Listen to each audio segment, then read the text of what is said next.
نحمدہ و نصلی علی رسولہ الکریم اما بعد فاعوذ باللہ من الشیطان الرجیم بسم اللہ الرحمن الرحیم۔ ڈیئر اسٹوڈنٹ، السلام علیکم ورحمۃ اللہ وبرکاتہ۔ الحمدللہ ہمارے سورہ انفال کے 3 سبق ہو چکے ہیں، 3 لیکچر ہو چکے ہیں۔ آج ہم نے جو شروع کرنا ہے وہ چوتھا لیکچر ہے۔ پچھلے سبق کے اندر ہم نے آیت شروع کی تھی، یا ایھا الذین آمنوا اذا لقیتم الذین کفروا زحفا فلا تولوہم الادبار۔ یہاں تک ہم نے پڑھا تھا۔ آگے ہے ومن یولہم یومئذ۔ آپ کو پہلے ہی بتا دوں کہ اس آیت کے اندر اللہ رب العزت ایمان والوں کو کہہ رہے ہیں کہ اے ایمان والو، جب کفار کی کسی جماعت سے تمہارا مقابلہ ہو تو میدان جنگ سے پیٹھ پھیر کر نہیں بھاگنا۔ کیوں؟ مسلمان کو، ایمان والے کو یہ زیب نہیں دیتا کہ میدان جنگ سے پیٹھ پھیر کر پیچھے ہٹے۔ تو اللہ نے فرمایا اے ایمان والو، جب کفار کی کسی جماعت سے مقابلہ ہو لشکر کشی کی صورت میں تو پیٹھ نہیں پھیرنا۔ آگے فرمایا ہے کہ جو شخص بھی اس دن پیٹھ پھیرے گا تو اللہ کے غضب کے اندر گرفتار ہوگا اور اس کا ٹھکانہ جہنم ہوگا۔ اس کے اندر 2 صورتیں بتائی تھی۔ ایک صورت الا متحرفا لقتال، یا تو جنگی چال کے طور پر، جس طرح گوریلا کمانڈر ہوتے ہیں، پیچھے ہٹ کر کاری ضرب لگانا چاہتے ہیں، او متحیزا الی فئۃ، یا اپنے گروہ سے جا ملنے کے لیے۔ مثال کے طور پر 2 آدمی ہیں جو آگے جا کر کفار کے لیے پتہ کرنے کے لیے کہ انہوں نے کس جگہ پر پڑاؤ ڈالا ہوا ہے، وہ جا رہے ہیں، آگے کفار کا جمع غفیر ہے۔ اب اگر یہ اپنے آپ کو بہادر سمجھ کر آگے جاتے ہیں، یہ تو اپنے آپ کو موت کے منہ میں دھکیلنے کے برابر ہوا۔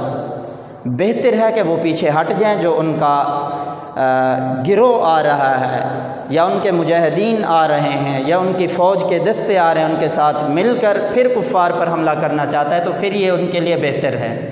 2 صورتوں میں استثناء دیا۔ اس کے علاوہ جو میدان جنگ سے پیٹھ پھیرے گا تو اس کا ٹھکانہ جہنم ہے، وَمَأْوَاهُ جَهَنَّمُ وَبِئْسَ الْمَصِيرُ۔ اللہ کے غضب میں بھی گرفتار ہوگا اور اس کا ٹھکانہ بھی جہنم ہوگا اور بہت ہی بری جگہ ہے۔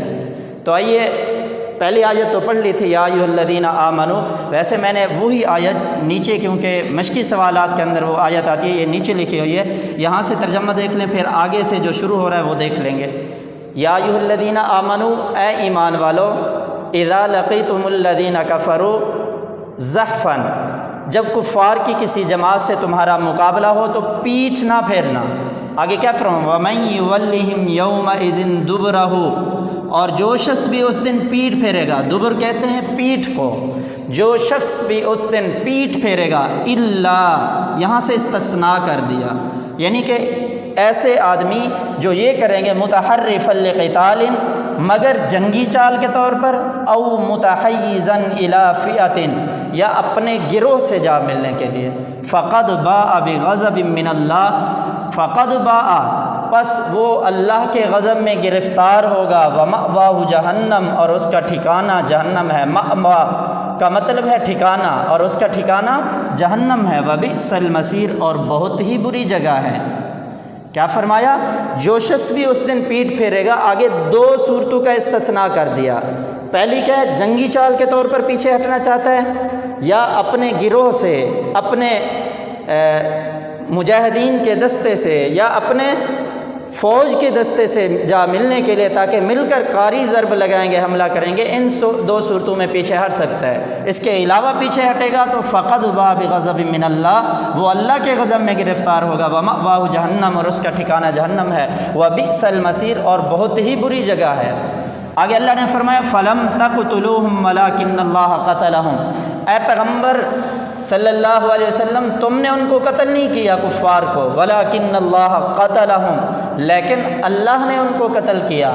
آگے پھر فرمایا وما رمیت اذ رمیت، اور نہیں پھینکا اے محمد صلی اللہ علیہ وسلم، آپ نے جس وقت پھینکا آپ نے، ولکن اللہ رما، لیکن اللہ نے پھینکا ہے۔ یعنی کفار کے ساتھ مقابلے کی صورت میں اللہ رب العزت یہ فرما رہے ہیں، اے پیغمبر صلی اللہ علیہ وسلم، ظاہری طور پر تو آپ ہیں، آپ کی جماعت ہے، 313 صحابہ ہیں، ظاہری طور پر تو آپ لڑ رہے ہیں لیکن اللہ کی مدد شامل حال ہے، اللہ نے ان کو شکست دی، اللہ نے ان کو قتل کیا۔ ایسے ہی جب آپ نے مٹی پھینکی تو یہ پھینکنا جو تھا آپ کے ہاتھ سے تھا لیکن ان تک پہنچا دینا میرا کام تھا۔ وَلَٰكِنَّ اللَّهَ وَمَا رَمَيْتَ، اور نہیں پھینکا آپ نے اے محمد صلی اللہ علیہ وسلم، اِذْ رَمَيْتَ، جب پھینکا، وَلَٰكِنَّ اللَّهَ رَمَا، لیکن اللہ نے پھینکا۔ آگے فرمایا وَلِيُبْلِيَ الْمُؤْمِنِينَ مِنْهُ بَلَاءً حَسَنًا، تاکہ اللہ مومنین کو آزمائے اپنے احسانوں سے اچھے طریقے سے آزمانا۔ ان اللہ سمیع علیم، بے شک اللہ سننے والا جاننے والا ہے۔ وَلِيُبْلِيَ، یبلیہ مانا آزمانا، تاکہ اللہ آزمائے مومنین کو اپنے احسانوں سے اچھی طرح سے آزمانا۔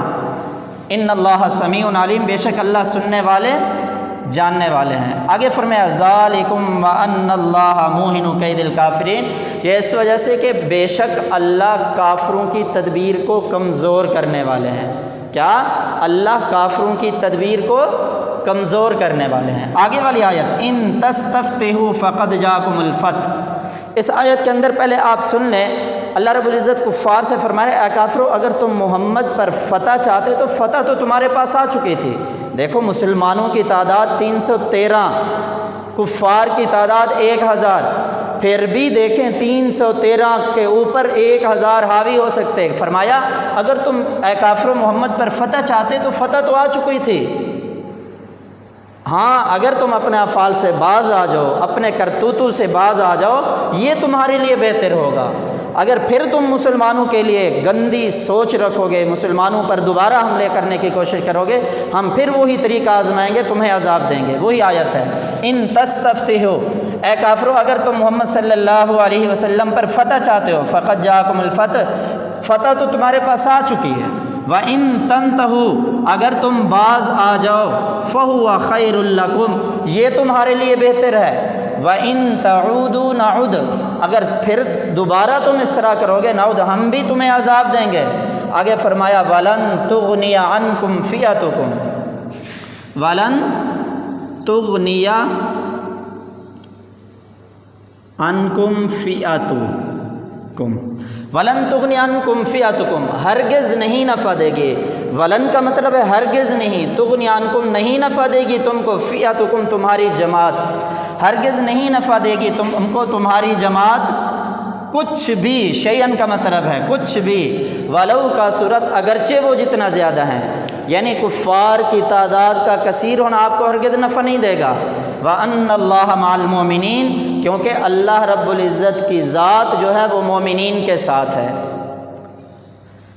یہ دوسرا رکوع جو تھا، دوسرا پیج جو تھا وہ ہمارا مکمل ہو گیا۔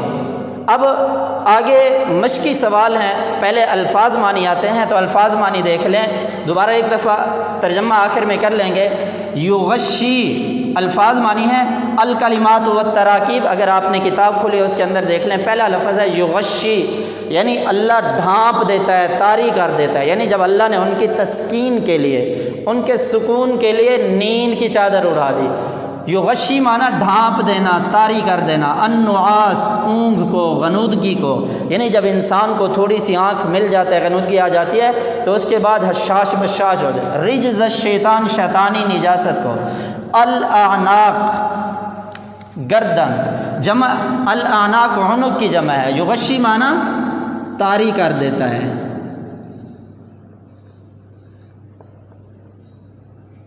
النعاس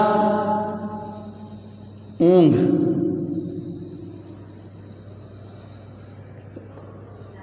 غنودگی، رجز الشیطان شیطانی نجاست،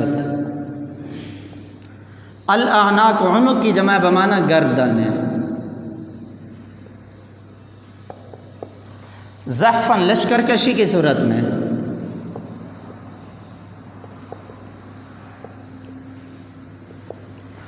متحرفا لقتال جنگی چال کے طور پر، جنگی چال، متحیزاً کسی گروہ سے جا ملنے کے لیے،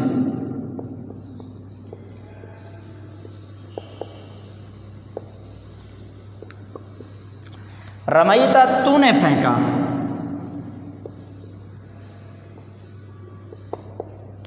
لیبلیا تاکہ آزمائے،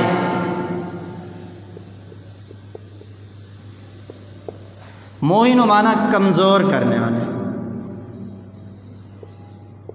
یعنی اللہ کافروں کی تدبیر کو کمزور کرنے والے۔ آپ اب ان الفاظ معنی کو الکلمات و تراکیب یعنی الفاظ معنی جو ہیں وہاں پر صحیح طریقے سے الفاظ معنی یاد کر لینے۔ آگے ہے مشقی سوال، سورہ انفال میں غزوہ بدر کے حوالے سے اللہ کے کن انعامات کا ذکر ہے؟ آپ دیکھیں جو دوسرا رکوع ہم نے شروع کیا، اذ یغشیکم النعاس امانۃ منہ وینزل علیکم، اس کے اندر اللہ تعالیٰ کے انعامات کا ذکر ہے، یعنی غزوہ بدر کے حوالے سے اللہ کے کن انعامات کا ذکر ہے کہ اللہ نے تمہاری تسکین کے لیے نیند کی چادر اڑا دی۔ دوسرا کیا، اللہ رب العزت نے آسمان سے تم پر پانی برسایا، کیوں؟ تاکہ تم پاک صاف بھی ہو جاؤ، اور اللہ رب العزت کی مدد شامل حال یہی تو ہے کہ مسلمانوں کے لیے پانی بھی آ گیا، مسلمانوں نے وہ اس پانی سے اپنی جو ان کے اوپر جو شیطانی وسوسے تھے ان کو بھی اللہ نے دور کر دیا، رجز الشیطان ولیربط علی قلوبکم، اور اللہ نے فرمایا تاکہ ان کے دل مطمئن ہو جائے، ویثبت بالاقدام، اور مسلمانوں کو ایمان والوں کے قدم اللہ نے جمائے رکھا۔ پہلی آیت جو ہے یہی اذ یغشیکم النعاس امانۃ منہ وینزل علیکم من السماء ماء، اس آیت کا مکمل ترجمہ کر لو تو اس سوال کا یعنی غزوہ بدر کے حوالے سے اللہ کے کن انعامات کا ذکر ہے تو اس آیت کا ترجمہ اس کا جواب ہوگا۔ دوسرے کفار کے ساتھ مقابلے کی صورت میں سورہ انفال کی آیات میں کیا ہدایات دی گئی ہیں؟ وہی جو ہمارا سبق شروع ہوا ہے وہ آیت یا ایھا الذین آمنو، اے ایمان والو، جب کفار کی کسی جماعت سے تمہارا مقابلہ ہو تو میدان جنگ سے کیا نہیں کرنا؟ پیٹھ نہیں پھیرنا۔ آپ دیکھیں جب میدان جنگ کے اندر مسلمان کفار کے ساتھ آمنا سامنا ہو تو کبھی پیٹھ نہیں پھیرنا بلکہ سینہ تان کر جانا ہے، سینے پہ گولی کھانی ہے۔ مومن کی نشانی ہے، مرد یعنی مومن کی استقامت کی نشانی یہی ہے کہ مومن سیدھا سینہ تان کر جاتا ہے اور کفار کا مقابلہ کرتا ہے۔ ہاں دو صورتیں بتائی ہیں اللہ رب العزت نے کہ اگر تم وہاں سے پیچھے ہٹنا چاہتے ہو جنگی چال کے طور پر گوریلا کمانڈر کی طرح پیچھے ہٹ کر کاری ضرب لگانا چاہتے تو پھر آپ جا سکتے ہیں۔ دوسرا او متحیزا الی فئۃ، کہ آپ کا کوئی گروہ آ رہا ہے، آپ کا کوئی لشکر آ رہا ہے، اس کے ساتھ مل کر حملہ کرنا چاہتے ہیں تو یہ صورتیں جائز ہیں۔ اس کے علاوہ اگر پیچھے اٹھو گے تو اللہ کے غضب میں بھی گرفتار ہو گیا اور اس کا ٹھکانہ بھی جہنم ہوگا۔ تو یہ آیت جو تھی یا ایھا الذین آمنو، یہاں جو یہ آیت شروع ہو رہی ہے ومأواہ جہنم بئس المصیر، یہاں تک ختم ہو رہی ہے، شروع سے یا ایھا الذین آمنو، یہ مکمل ترجمہ بھی لکھ دیں تو آپ کا یہ مکمل جواب بن جائے گا۔ تیسرے سوال اس کے اندر ہے کفار کو خطاب کرتے ہوئے ان آیات میں کیا تنبیہ کی گئی ہے؟ دیکھو خطاب کرتے ہوئے اللہ نے کیا فرمایا؟ ان تستفتحوا، یہ آیت ان تستفتحوا فقد جاءکم الفتح وَإِن تَنْتَهُوا فَهُوَ خَيْرٌ لَكُمْ۔ اللہ کیا فرما رہے ہیں؟ اے کافرو، اگر تم محمد صلی اللہ علیہ وسلم پر فتح چاہتے ہو تو فتح تو آپ کے پاس آ چکی تھی۔ کس طرح اللہ رب العزت کی فتح آ چکی تھی؟ مسلمانوں کی تعداد کو دیکھا جائے تو وہ 313، کفار کی تعداد کو دیکھا جائے تو 1000 اور مسلمان 313۔ اللہ فرما رہے 313 کو تو وہ تو شکست دے سکتے تھے، فتح تو انہی کے پاس تھی، لیکن اللہ نے کیا فرمایا آگے؟ وَإِن تَنْتَهُوا، اگر یہ کفار اپنے افعال سے، اپنے کردار سے، اپنے ان کاموں سے باز آ جائیں گے تو یہ ان کے لیے فَهُوَ خَيْرٌ لَكُمْ، یہ بہتر ہے۔ وَإِن تَعُودُوا، اگر دوبارہ وہ اس طرح کریں گے، دوبارہ مسلمانوں کو اذیت دینے کی کوشش کریں گے، نَعُودُوا، ہم پھر بھی ان کو کیا کریں گے؟ عذاب دیں گے۔ تو یہ اس کا جواب ہوا۔ تو آگے چوتھا سوال جو تھا یہ شروع ہو رہا ہے، اس کے اندر 3 جز لکھے ہوئے تھے۔